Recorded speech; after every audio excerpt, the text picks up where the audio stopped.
Hello then, good afternoon ladies and gentlemen. This is World News Program from Al24 News. I'm Abdurrahim Kashur and these are your headlines.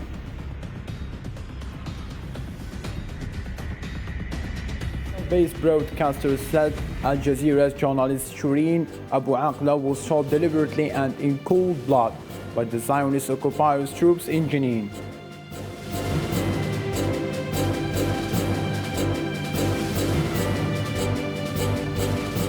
Ukrainian officials claim that the Ukrainian army pushed back the Russian forces, driving them out of villages in Kharkiv.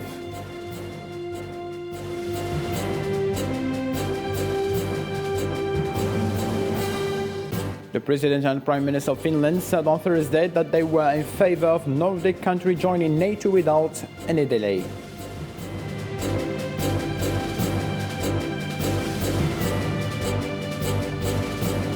The first case of COVID-19 infection since the start of the pandemic has been reported in North Korea.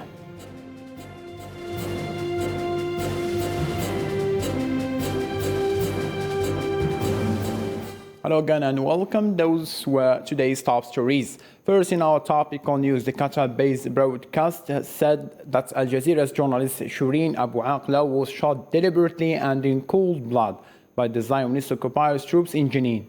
The head of the medical staff and the medicine department at Al-Najah University in Nablus confirmed that Abu Akleh was shot in the head with a fatal bullet. U.S. Congressman Rashida Tlaib has called on the American government to investigate the killing of Abu Akleh, saying that Washington should not allow the same people committing those war crimes to do the investigation, referring to Zionists. Shireen's body was carried through the city of Ramallah with thousands chanting "Thank you, dear Shireen," as calls mounted for an independent investigation into the killing of the veteran journalist. An official ceremony is held in Ramallah at the headquarters of the Palestinian Authority in the presence of President Mahmoud Abbas to pay tribute to Al Jazeera journalist Shireen Abu Akleh.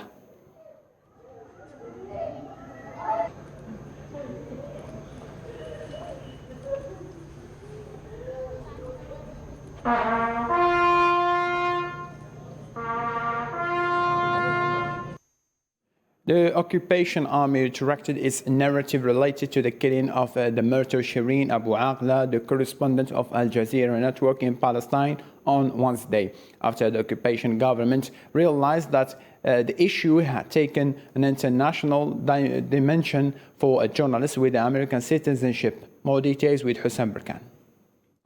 Confusion within the government of Zionist Prime Minister Naftali Bennett. The bullet that killed Shireen Abu Akleh turned into a nightmare threatening the Zionist government and its army, ended with a demand to hand over the bullet that was removed from the martyr's head for investigation. The killer wants to investigate the killing of his victim. Was the bullet fired by a Zionist sniper? Or was she killed by a mistake? Or was she killed by another bullet that has nothing to do with the occupying entity? Possibilities that the occupation army puts on the discussion table of its generals and government, and tries to choose the lightest version of the story in their reputation that was originally drenched in the blood of its victims. The martyrdom of the Palestinian journalist Shireen Abu Akleh, shot by the Zionist occupation, was widely condemned at the local, Arab, and international levels. The killing of journalist Shireen Abu Akleh is shocking, and we call for prompt investigation to bring the perpetrators to justice. I demand a quick, in-depth and transparent investigation into the martyrdom of journalist Shireen Abu Akleh. The General Direction of Communication at the Presidency of the Algerian Republic offered its condolences to the family of the Palestinian journalist Shireen Abu Akleh in a statement published on the official page of the Presidency of the Algerian Republic. In the midst of a search for a way out, extremist Knesset member Itamar Ben-Gvir tweeted calling on the occupation soldiers to shoot with full force even if there are journalists in the area. A new brutal crime committed by the occupation was preceded by other crimes, and there will be other crimes. For this has been their nature since the dawn of history. Today, they are killing the helpless, children and women, and it is heroism in the eyes of the Zionists. Ukrainian officials claimed that the Ukrainian army pushed back the Russian forces, driving them out of villages in Kharkiv. Chiefs in the Ukrainian army stated that armed forces took control of the Tirskon-Koni village and the Russians carried out an unsuccessful assault in the direction of Verenpilya village. Some of subsidiaries of Gazprom Germany are receiving no gas because of sanctions imposed by Russia on Western entities.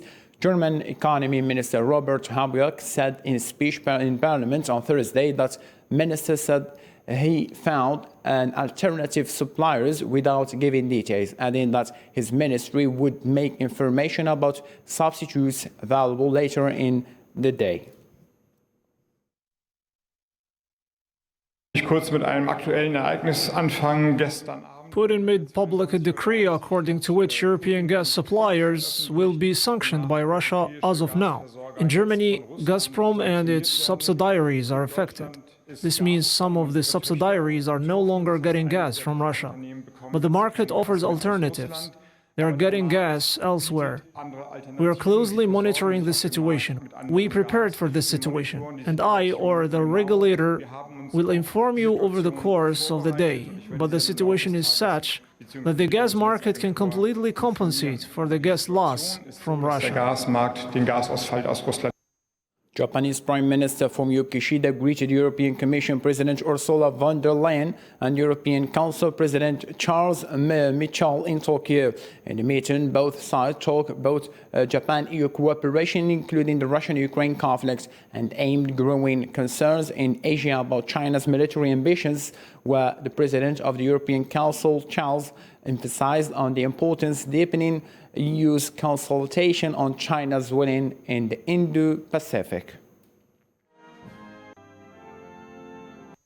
Our cooperation in Ukraine is critical in Europe, but it's also important in the Indo-Pacific. And we also want to deepen our consultations on a more assertive China. We believe that China must stand up to defend the multilateral system that it has benefited from in developing its country. The foreign ministers of the G7 countries will start their three-day meeting in Germany, with the participation of Dmitry Kuleba, Minister of Foreign Affairs of Ukraine, and Nikolai Pepersko, Minister of Foreign Affairs of Moldova.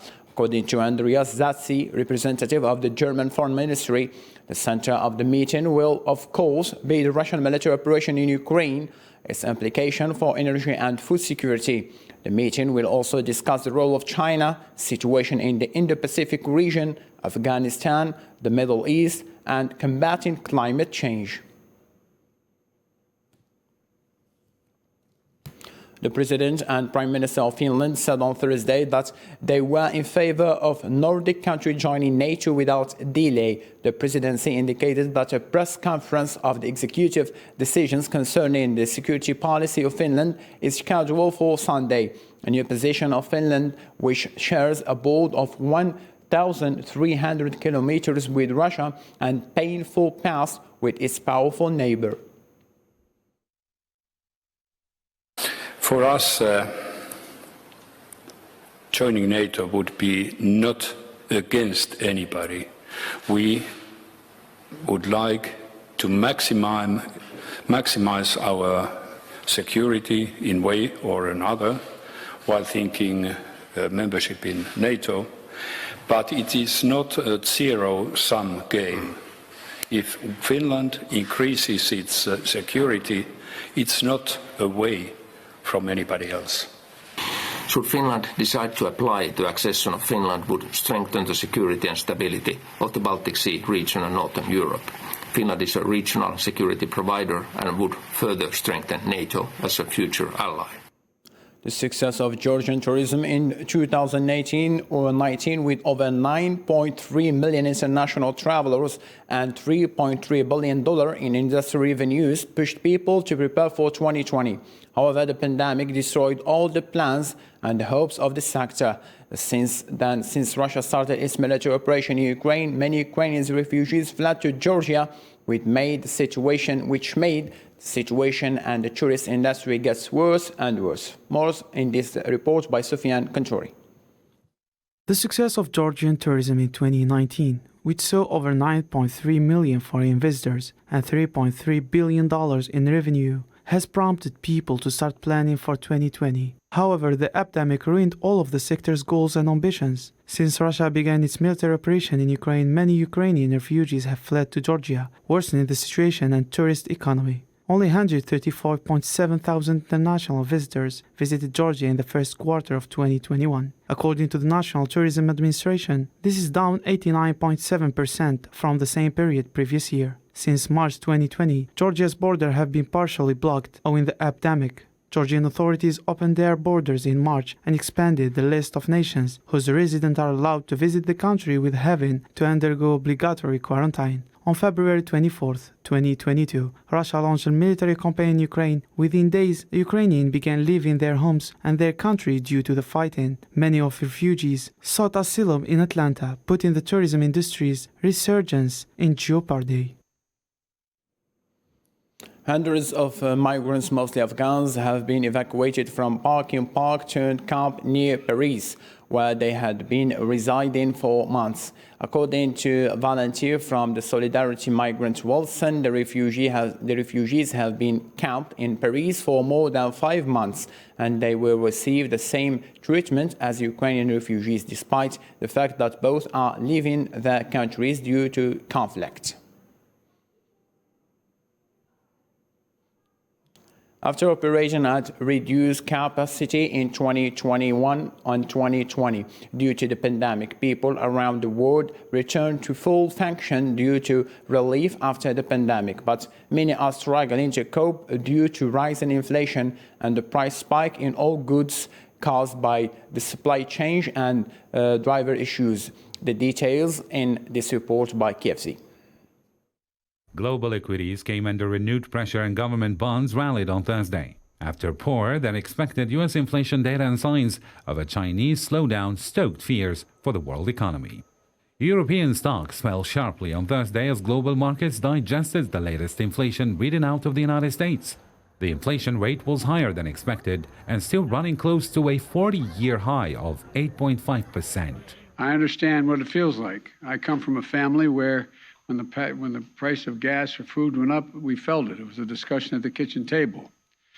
I want every American to know that I'm taking inflation very seriously, and it's my top domestic priority. Food prices in particular are now soaring.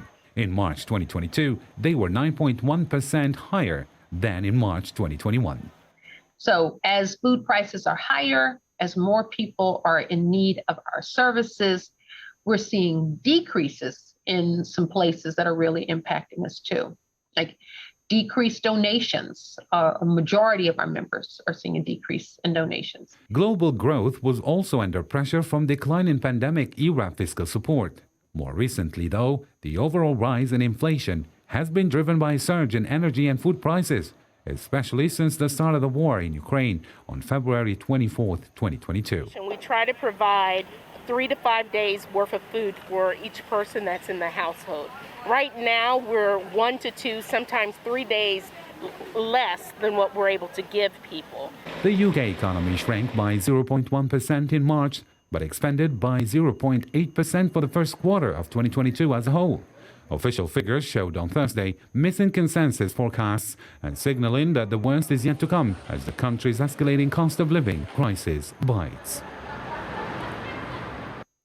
U.S. President Joe Biden will call for a renewed worldwide commitment for combating COVID-19 when he organized the second global COVID-19 meeting at a time when domestic resolve is fraying. The urgency of the United States and other governments to respond has lessened 8 months after he used the first meeting to promise to give 1.2 billion vaccine doses to the world.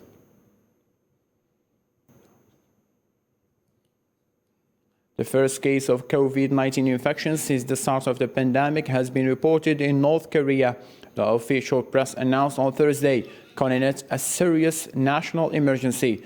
This first case corresponds to highly transmissible Omicron variant.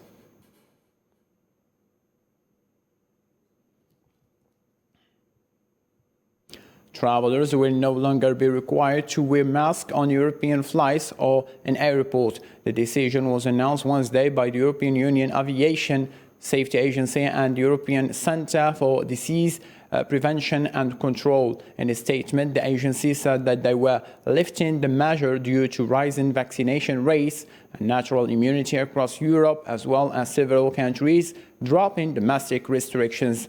The new rule will go into effect May 16. La situation épidémique s'améliore, nous ne sommes pas... The epidemic situation is improving. We are not yet out of this fifth wave. The pandemic is not over, but the number of new diagnoses daily is decreasing. The hospital situation is improving, and therefore we consider that it is no longer appropriate to maintain this obligation to wear a mask in a public transport from Monday, May 16. It will take a little breathing room, especially as temperatures are increasing in our country. Les températures sont en train d'augmenter dans notre... Concerned about the spread of child abuse, the EU issued a draft law on Wednesday requiring online service providers to detect, report, and delete any content that can harm children. However, digital rights groups said that this move would break personal data of people. The details in this report by Islamseed. The European Union drew strategies on Wednesday to protect children against online abuse, forcing online service providers to remove child sexual abuse from their networks. What we are targeting in this legislation are the providers, service providers online and hosting providers. Child sexual abuse material globally, 90% of it is hosted in the EU. So we are a big host of child sexual abuse material in our member states. This proposal is about stopping this.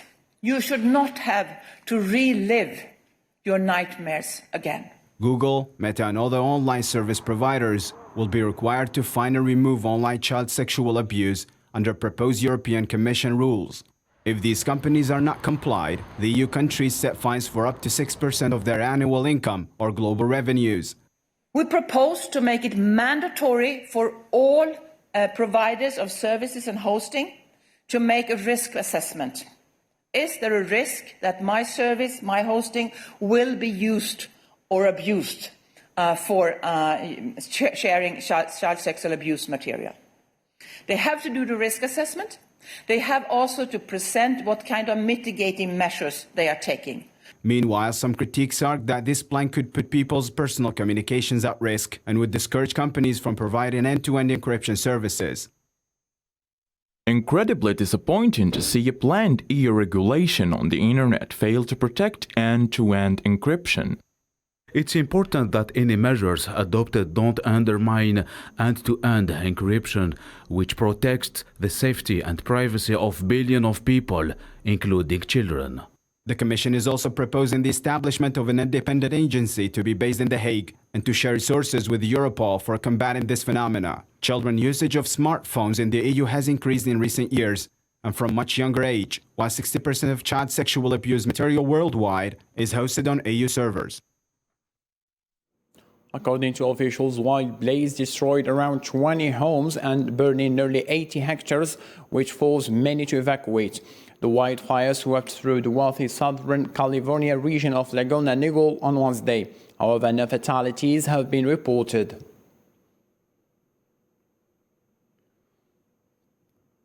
Legislation to make abortion legal throughout the United States was defeated in the U.S. Senate on Wednesday amid solid Republican opposition. Democrats sought to head off an impending Supreme Court opinion that is expected to overturn the nearly 50-year-old Roe v. Wade decision that established the national right to abortion. Although the Senate defeat was widely expected, Democrats hope the vote will help propel more of the candidates to the victory in November 8. Mid-term election, as public opinion polls show deep support among voters for abortion rights. That in turn could bluster future attempt to legalize abortion through legislation. On this vote, the yeas are 49, the nays are 51. 3/5 of the senators duly chosen and sworn not having voted in the affirmative. The motion is not agreed to. Mothers and relatives of thousands of people who have disappeared in Mexico over the years marched toward Mexico City's angle of independence on Tuesday to demand justice for their loved ones over the disappearance of more than 15 women in the past years. The protest march took place on what Mexicans celebrate as Mother's Day. U.S. former President Jimmy Carter begins a visit to Cuba. The former Oval official chief is the first U.S. president in or out of office to visit Cuba since the years of 1959 as Fidel Castro was the ruler of the country at that time.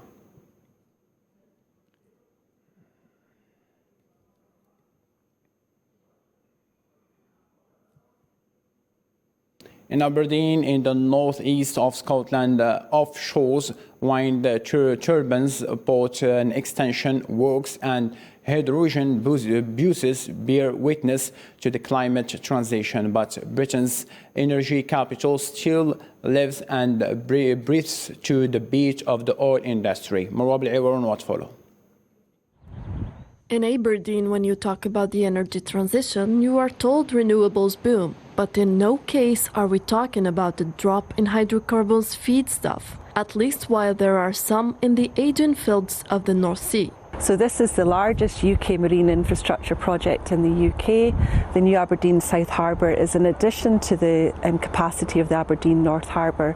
I will ensure that as the world's ships get larger, they need better and bigger facilities. The Aberdeen South Harbour is here to provide that. What's important is its location. It's also within 100 nautical miles of 70% of the new offshore wind licensing sites that were announced through ScotWind. Only a few months ago, the United Kingdom, which is aiming for carbon neutrality by 2050, hosted the International Climate Conference COP26 in Glasgow. And British Prime Minister Boris Johnson assured that he wanted to make the country the Saudi Arabia of the wind power.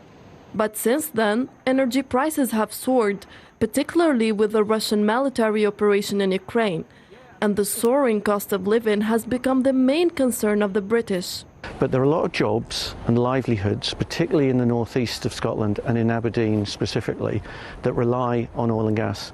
And what we want to avoid is that cliff edge that perhaps other industries suffered in the past, where coal mining or shipbuilding just sort of ended and there was no future there. What I think we've got to do in the northeast and in Aberdeen in particular is see that transition in terms of jobs and employment from oil and gas towards the renewable net zero future. That's going to be very important. The sudden interruptions in the Russian gas deliveries to Poland and Bulgaria have also put the security of energy supplies back to the heart of priorities. Downing Street has published a new strategy which continues to promote the development of renewable energies, but which also advocates investment in hydrocarbons in the North Sea. To import. So as we look ahead, we do see reduction in oil and gas going forward in terms of the demand, and we see the increasing other energies coming forward like offshore wind, like carbon capture and storage, and like hydrogen. And so for Aberdeen, it poses a real opportunity. You know, we've been the oil capital for the last 50 years. We think we can be the energy transition capital for the next 50 as we drive forward these new energies. The Campbell oil field off the Scottish archipelago of Shetland should thus finally be exploited, while ardent environmental activism had obtained the withdrawal of Shell from the project and the suspensions of work. That's all what we have got so far, so thank you so much for being with us. Have a blessed evening.